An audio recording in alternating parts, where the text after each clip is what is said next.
काही मिळालं नाही. आणि हे सर्व जर आपल्याला बहुजन समाज जो आहे, दलित, मुस्लिम, एससी एसटी ओबीसी मायनॉरिटी हा 85-90% समाज आहे, यांच्यापर्यंत काय पोहोचलं नाही. त्यांना शिक्षण नाही, मताचा अधिकाराचं महत्व नाही, त्याच्यामध्ये संघटन कौशल्य नाही, कोणी एका प्लॅटफॉर्मवर येत नाही, लढा देऊ शकत नाही. आज आता ईव्हीएम मशीनचा घोळ आहे, दिल्लीपासून दिल्लीपर्यंत लोक आज सहज निवडून जाते, त्यांच्याच पक्ष निवडून येते. आणि मग काय काय तुमचं काय खातं नाही, आम्ही आमच्या पक्षात एवढं तुम्ही करोड पैसे खर्च करा, येणार नाही निवडून, आणि तुमच्याकडे पैसे तर आहेत कुठं करोड खर्च. तेव्हा खऱ्या अर्थानं माणूस समाजसेवक जो आहे तो दिल्लीपासून दिल्लीपर्यंत काय करणार माणसाला निवडून जायला पाहिजे. टायगर ग्रुपने जे सांगितलं की आमचा हा माणूस तिथं धडाने बोलतो, आमचे प्रश्न मांडतो, समस्या सोडवतो, तो माणूस तिथे निवडून जायला पाहिजे. एखादा उद्योगपती त्या ठिकाणी निवडून गेला आणि ईव्हीएम मशीनच्या माध्यमातून निवडून आला, त्याने काय आपल्यासाठी करणार आहे. जसं आमच्याकडे काय खासदार होते, निष्क्रिय होते, त्यांनी काहीच काम केले. तेव्हा खऱ्या अर्थानं मानव जो आहे तो माणूसच लढा देऊ शकतो. एकट्या बाबासाहेब आंबेडकरांनी लढा दिला आणि भारताला संविधान दिले. भारत स्वतंत्र होण्यापूर्वी भारत देशामध्ये 600 अधिक संस्थानिक होती. एकट्या गुजरातमध्ये 100 अधिक संस्थानिक होती. संस्थानिक म्हणत होते की आमचं राज्य राहायला पाहिजे, आम्ही काय स्वातंत्र्य मिळालं देशामध्ये येणार नाही. पण बाबासाहेब ठार म्हणून धमका येतात, पण बाबासाहेब घाबरले कोणाला? अजिबात घाबरले नाही. त्यांनी एक अखंड भारत निर्माण केला. संस्थानिकाला सुद्धा एकच मत आहे आणि आपल्यासारख्या गरीब माणसाला सुद्धा एक आणलं पाहिजे. आपल्या देशामध्ये समस्या काय असते ते सोडवण्याचा असते, आपण प्रयत्न केला पाहिजे, दुसरं कोणी येणार नाही. म्हणून आपण जरी धार्मिक असलो तरी धर्म हा एक साबण आहे. आपण जसं आपलं कपडे साफ करतो तसं आपलं शरीर साफ करण्यासाठी साबण आहे. धर्माला महत्व आपल्या आपल्या घरात निधर्मी अशी व्यवस्था बाबासाहेबांनी केली. आम्ही खूप काही सांगितले आणि छान गोष्ट सांगितले, याची मी मनापासून आभार करतो. आता वाढदिवस आहे, वाढदिवस म्हणजे काय, एक औचित्य असते. गोरगरिबांना मदत करावी.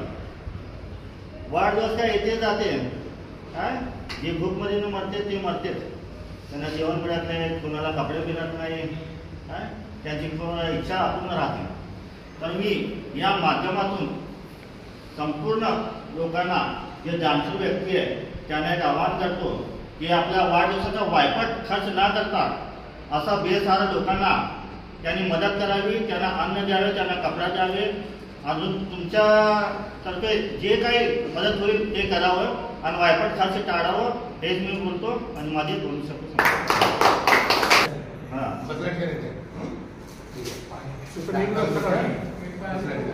एक पाणी बॉटल सर आणि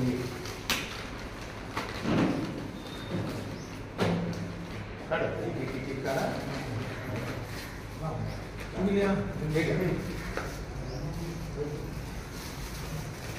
जो आणि जो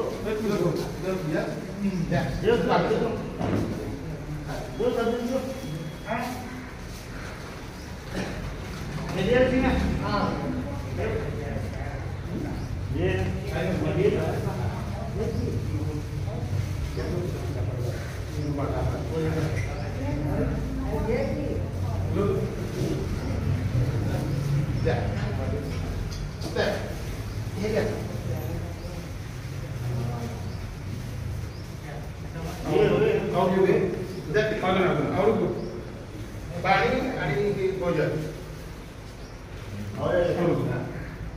कोण आले बघा, कोण आले त्याला घ्या.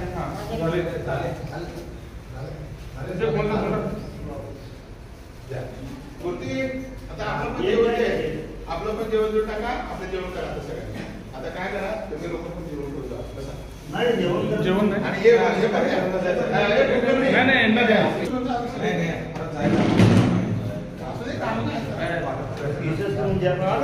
आता सगळ्यांना द्या आपल्या लोकांना. परमेश्वर इकडे कुठे आहे परमेश्वर? अरे हे दे सगळ्यांना, असं असं ते